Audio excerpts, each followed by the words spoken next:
And now it is my great honor to introduce our moderator for this evening. She is a former Emmy Award-winning TV anchor and journalist, New York City Ballet board member, lifelong dancer, and friend of National Dance Institute, the brilliant Donya Bommer.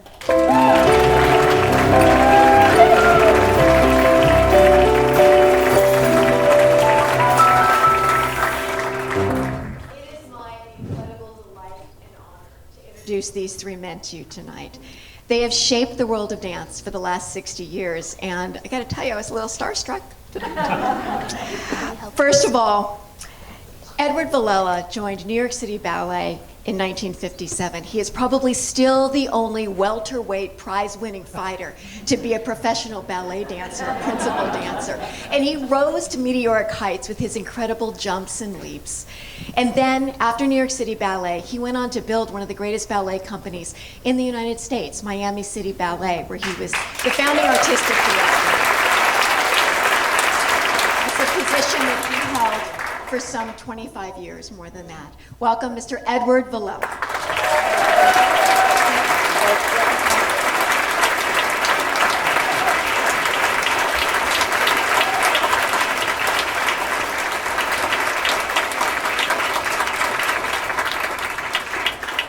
In 1955, Arthur Mitchell debuted with New York City Ballet in Western Symphony. He went on to become the company's first African-American principal dancer. And then he took his love for dance and for community and for people, and he founded the critically acclaimed Dance Theater of Harlem. The school and the company. Please welcome Mr. Arthur Mitchell.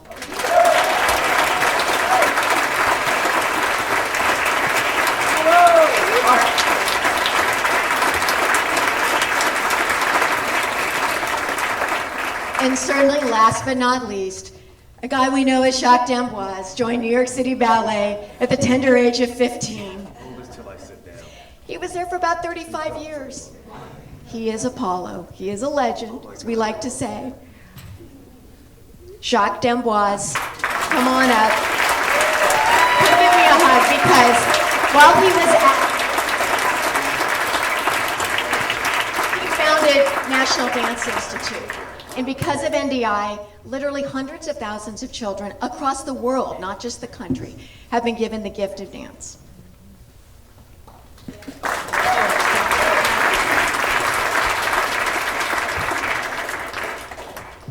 have to scooch the chair up a little bit to see you all.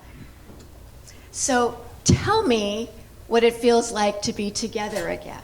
When you see each other. Now, I know one of the first things that you said to Eddie, you're checking body parts. You're like, well, I have a bionic hip, I have a this and a that. But what else? What comes to mind when you think about memories from those golden years in ballet?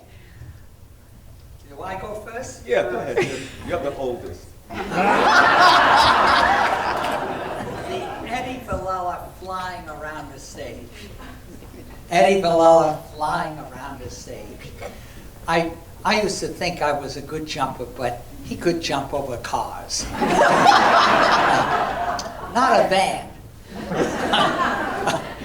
Anyway, and then Arthur. I just want to tell you a little story about when we went down south to perform. And we were, I don't know, in Alabama or somewhere.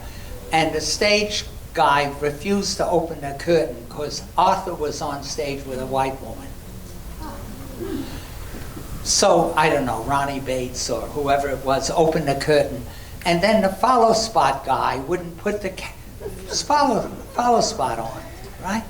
I mean, just if you can imagine it, it's so, you know, and then the hotel. There had to be a hotel. Black people went to a hotel. White people didn't go to that hotel. It was, right? And I grew up dancing right on the blocks in Washington Heights with gangs and everything. And right, that was so, I couldn't believe. What? Arthur's not with us at the hotel, why not? Right? And you remember that? It's crazy. Well, that's what was incredible, that the company was totally behind me. Mr. Balanchine was always there, and you felt this support. And that's what you need in a situation like that. Finish your story. I just remember that when Arthur came on stage, it was Diana Adams, beautiful ballerina, white, and her skin was alabaster, and in came this beautiful man, this wonderful brown hero, and the two of them danced the pas de deux, and the audience would, and everywhere we went in Europe, that had to be on the program, Agon. And tonight we're going to see it danced. Fantastic. And anyway, and of course, I mean, certain roles forever wear the crown of Eddie Villella. Among them is Prodigal Son. Among them, and there were others. Baryshnikov did it, other people, nobody like Eddie. Eddie was Prodigal Son. But also along comes him dancing with Patricia McBride in Rubies, and I still can see him just running around the stage and doing a leap, and it's 15 feet later when he landed. Right, just great. So, and Balanchine so appreciated him, really. And when we went to Europe, I remember someone interviewing Balanchine talking about, right, he's the choreographer for women, but not for men. And he turned around and he said, I have 4 or 5 of the greatest male dancers in the world, right?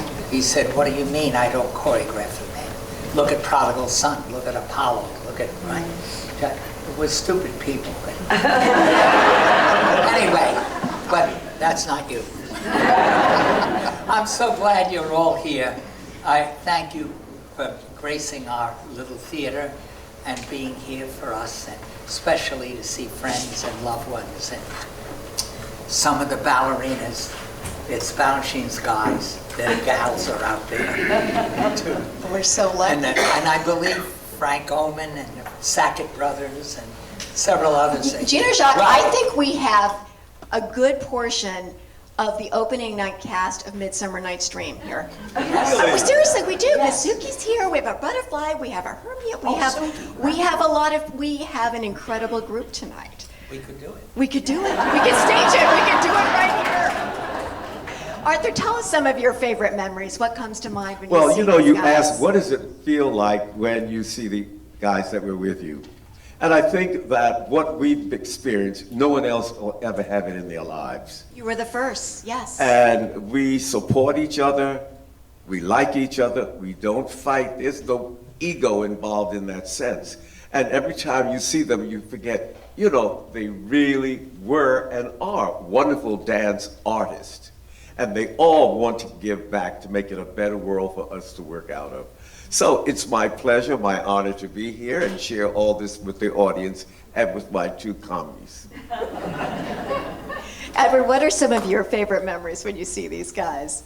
You've been through a lot. You traveled through Europe, you traveled through the former Soviet Union. It was hard work. We started early in the morning. We did company class, and then we started the rehearsal.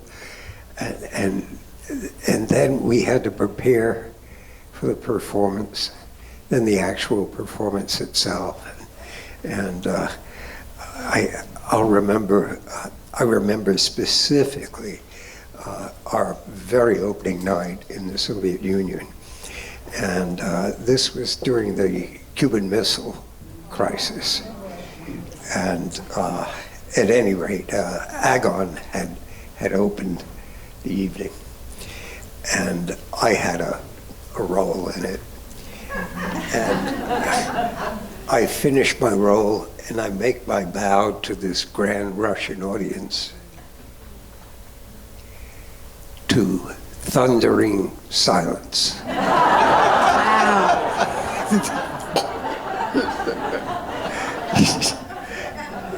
And then our second night, I danced the ballet called Donizetti Variations, and I was asked to dance an encore.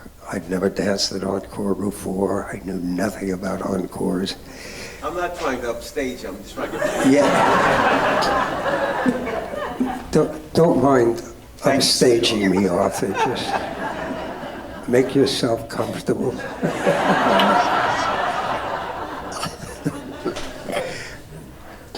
Anyway, I started City Variations, and I'm asked to do an encore. I knew nothing about any of this stuff, and the place is going crazy, and they would stamp their feet and clap their hands in unison, and even sometimes call out your name. And the entire wing was full of all of our dancers. It was an incredible circumstance. And Donnet said he was designed to be danced once.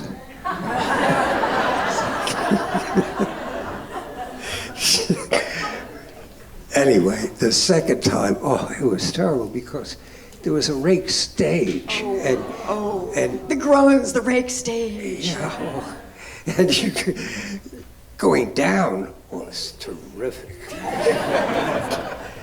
Then I went across. That was okay. I went back down. Now I had to go back up. It was like climbing. Going uphill. Climbing a hill. And then afterwards, I couldn't find Mr. B. I couldn't find him for 2 weeks. He stopped talking to me for 2 weeks because I danced an encore. And Oh, wow. I stopped him once, you know. I said, gee, gosh, Mr. B, I understand you were upset that I danced an encore. No. I used to dance encore. No.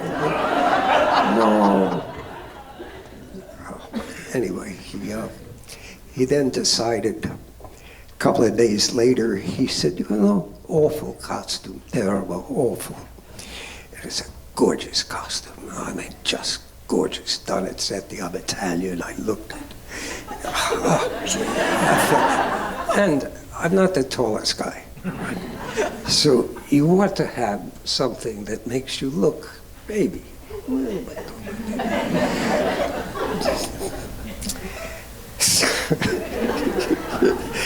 So he said, awful costume, and it was a maroon costume, all one color, made me look good.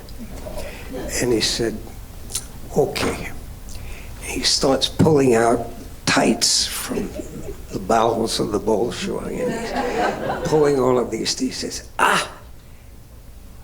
canary green yellow tights. Beautiful, good. He said, put it on. I went, geez. So I said, shut up, the guy's a genius, he's your boss. And then he said, now put on maroon jacket. Right in half. It was cut right in half. And I said the same thing to myself, shut up, the guy's a genius. Then he said, now put on maroon shoes. So now I'm just cut 3 times. I finally said to him, gee, gosh, Mr. B, I'm not really tall enough to wear this costume. And he said, you know, dear, you're right. You look like you're dancing on your knees. He turned around and left. But bless his heart, he got over it, and I got my costume back. Oh, thank goodness. Thank goodness. Well, one of the things, you guys have a lot in common. You're unlikely ballet dancers. You're all from the block, Bayside, Harlem, Washington Heights. You got in trouble as kids. Some of you got shoved in ballet because of a sister. But what you've all done is brought ballet to a greater community. You brought dance to a greater community and shared that. What teachings, what about your time with Mr. Balanchine has stayed with you and has inspired you in those projects? Sorry, that was a complex question. Jacques? When you started at SAB, School of American Ballet. How old were you? I was 10 years old when I first went to SAB. Way back, 1946 maybe. And you used to come all the way in from Long Island, From take Queens, the class, and rush back. Yeah. And I would fool around in the dressing room with you so Yeah. you'd miss your train. I was a bad guy. Well, you were big, but I was fast.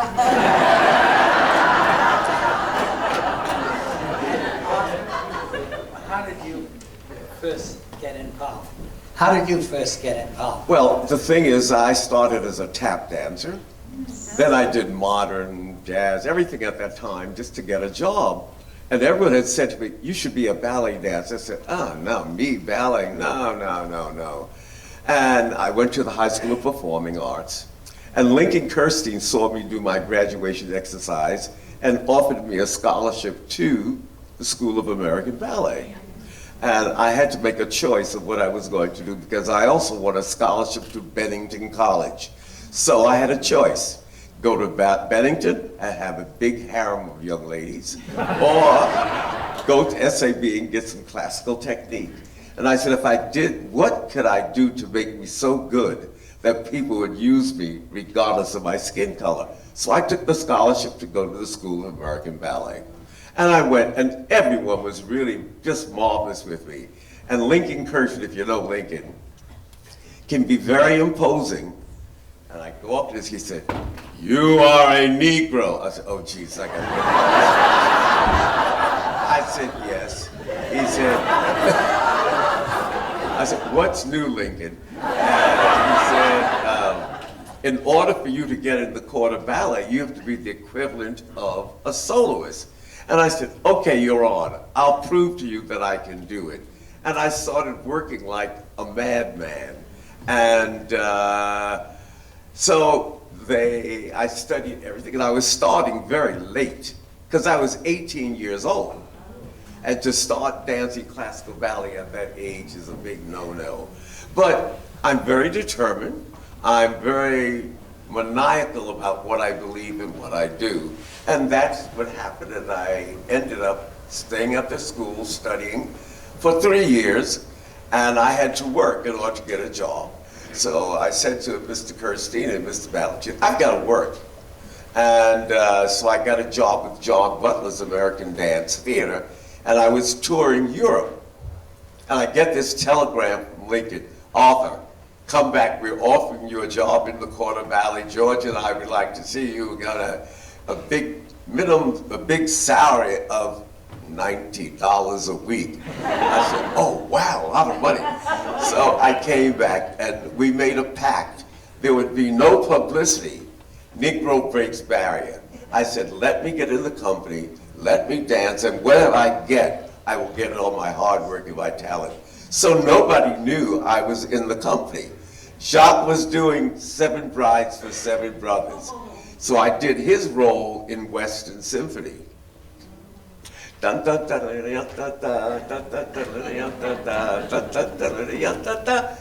as I came out, there was a bald head guy right behind the conductor said, oh my God, they got a nigga in the company. I said, what are you gonna do? You heard that from the stage? So I said, well, come on, Tanny, let's tear it up. And we danced. And so there was a big mess and screaming and yelling. By the end of it, I got a standing ovation. And so it was...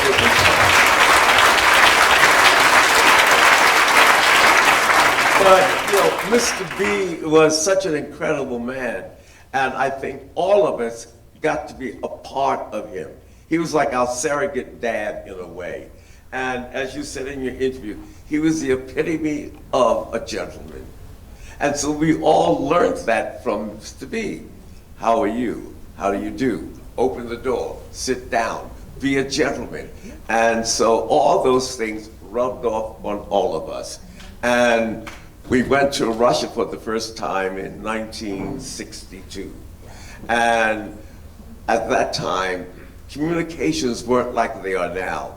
And once you went to Russia or went to Moscow, you left the rest of the world. You don't know what's going on. And when we left, they said that the ships were coming, and the president said if they come in our waters, we're going to bomb them, et cetera, et cetera. And we didn't know what was going to happen. The Cuban crisis. It was the Cuban.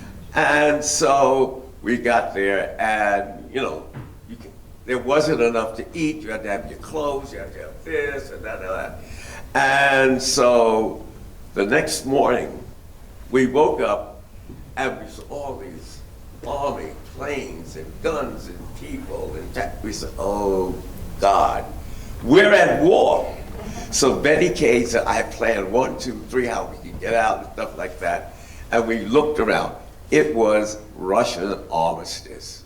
And we thought we were at war, But it was incredible. And the tension for Mr. B was really a mess because he had to leave the tour and come back because it was emotionally too much for him. But we all loved it. We all danced. We worked our way around. And Baku or bust. Remember that? End of the tour. And we go Baku or bust, Baku or bust. So it was amazing. But those are things that you never, ever forget. No. And nothing can replace it. No, and you guys are living history. I would like to ask you now to play a little bit of musical chairs with me because we are going to be seeing some amazing dancing and some really cool video. So if you guys wouldn't mind standing up, we have some chair movers coming. Oh, okay. Some wonderful kids. Getting down is easy, getting up is a bitch.